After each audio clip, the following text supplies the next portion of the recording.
In April 2023, Google updated the Google Authenticator app. The update is more than just a logo refresh. You now have the option to back up your codes to your Google account to protect against a lost or stolen phone. Is this good or bad? How easy is it to set up?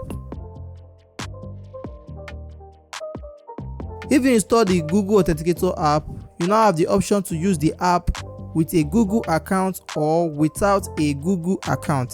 That means the codes are now backed up to the Google Cloud when I use the app with a Google account. If my device gets stolen or lost, or if I need to migrate to a new phone, getting access to these codes is much easier than it used to be. This means that when my phone gets lost or stolen, or I need to migrate to a new phone, all I have to do is log into my Google account on the new phone, then come to the Google Authenticator app and select my Google account, and boom, I have my Google Authenticator codes on the new device. You can also choose to revert to using your account without a Google account. Simply click on your account avatar and find Use Authenticator without an account. That green check now turns into a gray cloud, and you know that the codes are only on this particular device.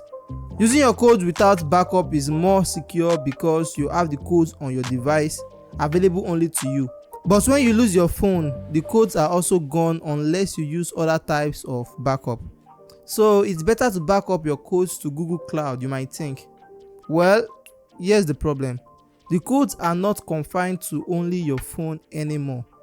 You now share a key with Google. Although the codes are end-to-end encrypted as Google claims, you still share the data with Google, and Google may share this data with a third party. So the question remains, should you use Google Authenticator, and if so, should you use this new backup feature? Well, here's my answer. Google Authenticator is a good app. Now, if you hate big tech and can't imagine a scenario where you trust any Google product, then you probably disagree with me here, and that's okay.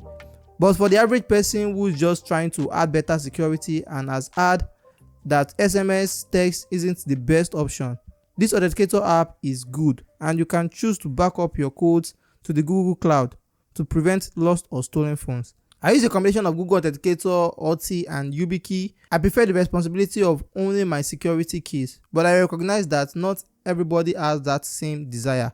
And if that's you, updating Google Authenticator and backing it up to your Google account is still a reasonable option for most people. I hope that made sense.